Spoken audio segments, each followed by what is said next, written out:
Hello दोस्तों, जय हिंद। उम्मीद करता हूँ आप लोग एकदम स्वस्थ होंगे और अपनी प्रिपरेशन अच्छे से कर रहे होंगे। ये वीडियो इंपॉर्टेंट होने वाला है एसएससी सीजीएल 2023 वाले बच्चों के लिए। इस वीडियो में चर्चा करने वाले हैं आप लोगों की मोस्ट एक्सपेक्टेड और एक्यूरेट कट ऑफ आप लोगों को बताने वाले हैं। एसएससी सीजीएल 2023 टायर फर्स्ट की कट ऑफ कितनी रह सकती है। ऑल शिफ्ट डाटा 39 की 39 शिफ्ट जो आपकी हुई हैं उनका डाटा आप लोगों को बताने वाले हैं। एवरेज स्कोर की चर्चा करने वाले हैं। ईजीएस्ट और हार्डेस्ट शिफ्ट के बारे में चर्चा करने वाले हैं। नॉर्मलाइजेशन के बारे में बताने वाले हैं कि किस शिफ्ट में कितना नॉर्मलाइजेशन आपको मिल सकता है एंड ऑल, और सारी चीज़ों के बारे में जो है इस वीडियो में चर्चा कर लेंगे। हो सकता है वीडियो थोड़ा लंबा हो जाए।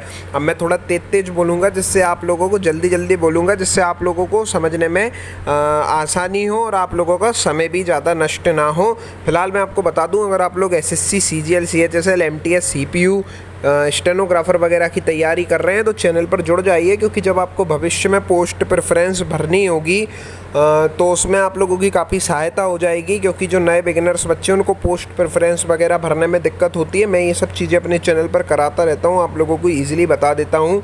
एसएससी की तरफ से आने वाले नोटिफिकेशन और नोटिस को बहुत सिंपल लैंग्वेज में आप लोगों को बता देता हूँ।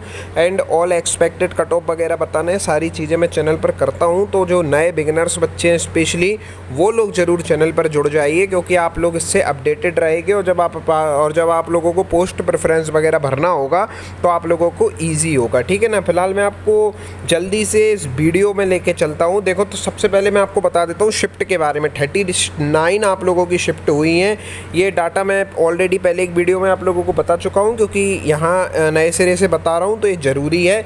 ये आप समझ लो, जो आपके एग्ज़ाम हुआ है उसमें 39 शिफ्ट में कुछ शिफ्ट ऐसी हैं जो बहुत इजी होंगी, कुछ ऐसी हैं जो मॉडरेट होंगी और कुछ ऐसी हैं जो बहुत ज़्यादा हार्ड शिफ्ट होंगी। ठीक है ना। तो उन्हीं से रिलेटेड ये डाटा है। इस डाटा में आप लोगों का सबसे पहले यहाँ शिफ्ट दी, यहाँ आप लोगों का एग्ज़ाम डेट दी हुई है पहले नंबर पर, फिर आप लोगों के एग्ज़ाम की शिफ्ट दी हुई है, फिर आप लोगों की एवरेज स्कोर दिया गया और फिर डिफ़िकल्टी लेवल बताया गया है। ठीक है ना। तो जिस शिफ्ट का एवरेज स्कोर जितना कम है वह शिफ्ट उतनी ज़्यादा टफ होगी। ठीक है ना। नॉर्मल सी बात है, तो आप लोगों को पता है। और यहाँ जो आपका डिफ़िकल्टी लेवल है, यानी कि जो आपका एवरेज स्कोर है वो आपसे कम से ज़्यादा के क्रम में लगाया गया है। जैसे ऊपर आप देखिए 103 एवरेज स्कोर, उसके नीचे देखिए 113, 114, 115। तो ऊपर जो है कम एवरेज स्कोर है और नीचे जो है ज़्यादा एवरेज स्कोर है। इसका मतलब है ऊपर जो है वो टफ शिफ्ट है और नीचे जो है आप लोगों का ईजी शिफ्ट है। तो मैं स्लाइड को, क्योंकि 39 की 39 शिफ्टों के बारे में तो मैं आपको बताऊंगा नहीं एक एक करके, मैं स्लाइड को धीरे धीरे खिसकाता जा रहा हूं। आप लोग देख लीजिए आप लोग किस डेट में और कौन सी शिफ्ट वाले बच्चे हैं और आपकी शिफ्ट में कितना जा रहा है आपका एवरेज स्कोर। इस चीज़ को आप लोग देख लीजिए। मैं धीरे धीरे करके स्लाइड को खिसकाता जा रहा हूँ। ये आप लोगों के सामने सारी स्लाइड हो गई। अब देखो बॉस, सबसे ऊपर जो आप लोगों का यहाँ एग्ज़ाम डेट दी हुई है, यानी कि 26 तारीख की 26/7/2023 की शिफ्ट 1, ये आप लोगों की हार्डेस्ट शिफ्ट निकल के आई है। इसका एवरेज स्कोर आपका 103 यहाँ पर बता रहे हैं, लेकिन जो आगे का डाटा है उस हिसाब से आप समझ सकते हैं करीब 100 नंबर के लगभग यहाँ का जो है एवरेज स्कोर निकल के आ रहा है। तो जो सबसे ज़्यादा टफ शिफ्ट है आप लोगों की मेरे दोस्त मेरे भाई, वो 26/7/2023 की है। इसके बाद आप देखोगे तो 112, 113, 114, 115 ऐसे करके इंक्रीज़ होती जा रही है। सबसे ज़्यादा टफ शिफ्ट आप लोगों की यही है 26/7/2023 की शिफ्ट 1। सबसे ज़्यादा इजी शिफ्ट की बात करेंगे तो ये रही आप लोगों के सामने 18/7/2023 की दूसरी शिफ्ट। ये आप लोगों की सबसे ज़्यादा टफ शिफ्ट है मेरे भाई। इसमें आप लोगों का एवरेज स्कोर, ये आप लोगों की सबसे ज़्यादा इजी शिफ्ट है, सॉरी टफ बोल दिया मैंने, इजी शिफ्ट है। इसमें आप लोगों का एवरेज स्कोर 131 तक जा रहा है। तो आप समझ सकते हैं कहाँ एक शिफ्ट में आपका 103 नंबर एवरेज स्कोर जा रहा है और कहाँ 131 नंबर जा रहा है। 28 नंबर एवरेज स्कोर में ऊपर नीचे हो रहा है। तो आप अंतर समझ सकते हैं। ये जो है आप लोगों की सबसे ज़्यादा इजी शिफ्ट यहाँ पर निकल करके आ रही है 18/7/2023 की 18/7/2023 की दूसरी शिफ्ट आप लोगों की सबसे ज़्यादा इजी निकल करके आ रही है यहाँ पर। ठीक है ना। ये चीज़ आप लोगों को यहाँ क्लियर हो गई होगी। अब भाई जो शिफ्ट जितनी ज़्यादा टफ है, जिस शिफ्ट का जितना ज़्यादा एवरेज स्कोर कम जा रहा है, उस शिफ्ट में नॉर्मलाइजेशन उतना ज़्यादा मिलने के चांसेस है, और जिस शिफ्ट में एवरेज स्कोर जितना ज़्यादा जा रहा है उसमें नॉर्मलाइजेशन मिलने के उतने कम चांसेस है। अब नॉर्मलाइजेशन कैसे मिलता है, ये सब चीज़ें मैं अपने एक वीडियो में आप लोगों को ऑलरेडी बता चुका हूँ, मेरे चैनल पर डला है, आप लोग उसको देख लीजिएगा तो आपको पता चल जाएगा नॉर्मलाइजेशन किस बेसिस पे मिलता है, रॉ स्कोर पे मिलता है, कैसे मिलता है, किस शिफ्ट के अनुसार मिलता है। उस शिफ्ट में जो है पहले सारी शिफ्टों का औसत निकाला जाता है, फिर आपकी शिफ्ट का औसत निकाला जाता है, फिर आपके नंबर देखे जाते हैं, उसके हिसाब से नॉर्मलाइजेशन दिया जाता है, कई सारी चीज़ें। बस आप इतना समझ लो, अगर आपका रॉ स्कोर ज़्यादा है तो आपको नॉर्मलाइजेशन अच्छा मिलेगा, और अगर आपका रॉ स्कोर कम है तो फिर आपको नॉर्मलाइजेशन भी कम ही मिलेगा। टोटल लेने देने की बात इतनी ही है। एवरेज स्कोर की बात करेंगे, जो टोटल आप लोगों का एवरेज स्कोर निकल करके आ रहा है, देखो यहाँ मैं आपको एक चीज़ क्लियर कर दूँ, ये मैंने जो ऊपर डाटा दिखाया ये 46,000 बच्चों का डाटा है आपका, ठीक है ना। लेकिन फिर इसके बाद और भी डाटा कलेक्ट हुआ, और करीब 1 लाख के लगभग जो है बच्चों का डाटा यहाँ पर कलेक्ट हुआ। उसके बाद आप लोगों के एवरेज स्कोर में इंक्रीज देखने के लिए मिला है। तो जो आपका एवरेज स्कोर निकल के आ रहा है मेरे भाई, वो आपका 132 से 135 नंबर तक एवरेज स्कोर निकल के आ रहा है। अब एवरेज स्कोर का मतलब क्या है, इसमें इजी शिफ्ट भी है, इसमें टफ शिफ्ट भी है, इसमें ऐसी शिफ्ट भी है जिसका एवरेज स्कोर 100 मार्क्स है, और इसमें ऐसी शिफ्ट भी है जिसका एवरेज स्कोर 145 मार्क्स तक चला गया है, ठीक है ना। तो ये सारी चीज़ें आपको समझनी पड़ेगी। फ़िलहाल आपका जो एवरेज स्कोर है वो 132 कम से कम और 135 ज़्यादा से ज़्यादा जाने के चांसेस हैं। ये आप लोगों का एवरेज स्कोर यहाँ पर देखने के लिए मिल रहा है। ये चीज़ आप लोगों को क्लियर हुई। वैकेंसी की बात करेंगे तो 7,500 के लगभग यहाँ वैकेंसी है। आप समझ सकते हैं एसएससी जो है टायर 2 के लिए करीब 10 गुना बच्चे बुलाएगा, यानी कि करीब 70,000 के लगभग आप लोगों के बच्चों को कॉल किया जाएगा। यहाँ पर 70,000 के लगभग आपको बच्चे देखने के लिए मिलेंगे टायर 2 के लिए। ये आप लोगों का रहने वाला है, 70-75,000 बच्चों को बुलाया जाएगा, ठीक है। अब बात करते हैं आप लोगों का एक्सपेक्टेड कट ऑफ के बारे में। ये रॉ स्कोर के बेसिस पर है। किस स्कोर के बेसिस पर है? रॉ स्कोर के बेसिस पर है, ठीक है। अभी आप लोग वीडियो एकदम से स्किप करके और छोड़ के मत चले जाना, मेरी चीज़ समझ लेना, बात समझ लेना। ये रॉ स्कोर के बेसिस पर है। अगर आप लोगों का रॉ स्कोर इतना इतना है, ठीक है ना, यूआर में 136 है, ओबीसी में 135 है, ईडब्ल्यूएस में 134 है, एससी में 128 है, एसटी में 120 है, पीएच में 100 है, और ईएसएम में 78 मार्क्स और 80 के लगभग है। अगर आपका स्कोर इतना इतना है रॉ स्कोर, तो आपके बहुत अच्छे चांस है कि आप लोगों का टायर फर्स्ट जो है क्लियर हो जाएगा और आप लोग टायर 2 की तैयारी स्टार्ट कर दीजिए।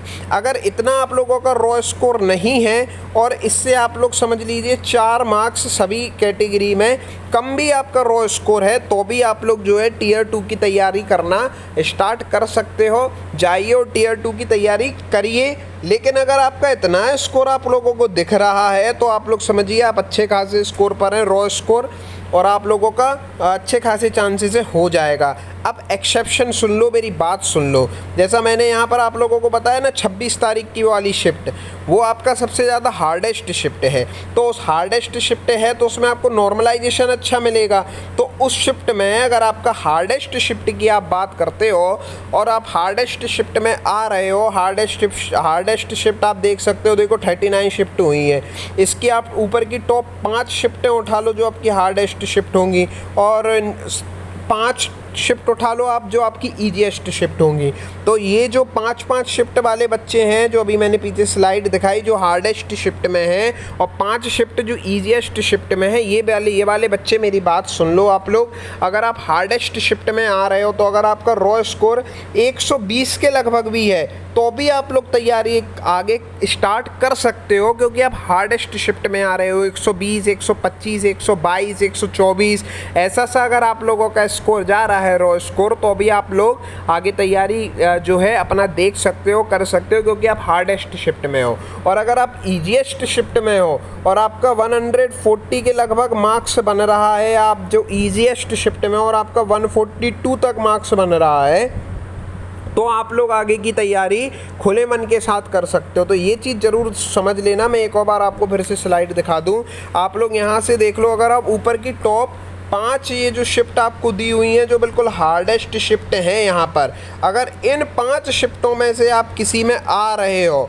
ठीक है ना। इन 5 शिफ्टों में से अगर आप किसी शिफ्ट में आ रहे हो तो आप ये समझ लो, जैसे मैंने 136 बताया ना यूआर के लिए कट ऑफ, तो आप समझ लो अगर आपके 120 के लगभग भी मार्क्स हैं, 122 के लगभग भी मार्क्स हैं, तो भी आप अपने आप को जो है अच्छी खासी स्थिति में समझिए और तैयारी स्टार्ट करिए आप टीयर 2 की। और वहीं अगर मैं यहाँ पे ईजीएस्ट टॉप 5 शिफ्ट की बात करूँ, अगर आप इन 5 शिफ्टों में आ रहे हो, ईजीएस्ट टॉप 5 शिफ्ट में आ रहे हो, तो आप 140 142 मार्क्स स्कोर कर रहे हो, तो आप खुले मन के साथ तैयारी कर सकते हो। मेरी बात समझ लीजिएगा आप लोग, यहाँ मैंने आप लोगों के क्या बोलते हैं रॉन्ग क्वेश्चंस को नहीं लिया है, रॉन्ग क्वेश्चंस को काउंट नहीं किया है, ये केवल रॉ स्कोर के बेसिस पर आप लोगों को कट ऑफ बताई है मैंने। बाकी नॉर्मलाइजेशन को मैंने 3 कैटेगरी में यहाँ बांट दे रहा हूँ। एक आप लोगों का हार्डेस्ट शिफ्ट जिसमें नॉर्मलाइजेशन ज़्यादा मिलेगा अगर आपका रॉ स्कोर ठीक ठाक है, एक ईजीएस्ट शिफ्ट जिसमें नॉर्मलाइजेशन कम मिलेगा अगर आप लोगों का रॉ स्कोर ठीक ठाक है, और एक आता है आपके एवरेज शिफ्ट जिसमें एवरेज नंबर के हिसाब से नॉर्मलाइजेशन मिलेगा। तो जो आपकी ईजीएस्ट शिफ्ट है उसमें तो आप 1-2 नंबर, अगर आप नॉर्मल स्कोर करते हो अपना रॉ स्कोर, तो आपको 1, 2, 5 नंबर तक नॉर्मलाइजेशन मिलता है। अगर आप हार्डेस्ट शिफ्ट में आते हो तो आपको नॉर्मलाइजेशन 25-30 नंबर तक भी जो है देखने के लिए मिल सकता है, अगर आप 140 के लगभग या 135 के लगभग स्कोर कर रहे हो। और अगर आप एवरेज शिफ्ट में आते हो तो आपको 10-12 नंबर का नॉर्मलाइजेशन देखने को मिलता है। बाकी मैंने एक बहुत डीप वीडियो बना के रखी हुई है नॉर्मलाइजेशन के ऊपर, जिसमें हर एक चीज़ के बारे में चर्चा की है नॉर्मलाइजेशन से रिलेटेड। यहाँ मैं उसके बारे में बताऊँगा तो थोड़ा टाइम लग जाएगा। आप लोग फिलहाल ये समझ लीजिए, अगर आप हार्डेस्ट शिफ्ट में हैं तो आपको नॉर्मलाइजेशन अच्छा मिलेगा अगर आपका रॉ स्कोर ठीक है। ईजीएस्ट शिफ्ट में है तो आप नॉर्मलाइजेशन से ज़्यादा उम्मीद मत कीजिएगा। बाकी आपका अगर रॉ स्कोर इतना है तो आप लोग तैयारी शुरू कीजिए। हार्डेस्ट शिफ्ट में अगर आपका रॉ स्कोर 120, 122, 125 भी है तो भी तैयारी स्टार्ट कर सकते हैं। बाकी आपकी जो कट ऑफ आएगी और अगर एक्स्ट्रा कुछ डाटा प्राप्त होता है तो आपको मैं ज़रूर सूचित करूँगा। तब तक के लिए जय हिंद दोस्तों, अपना ख्याल रखें।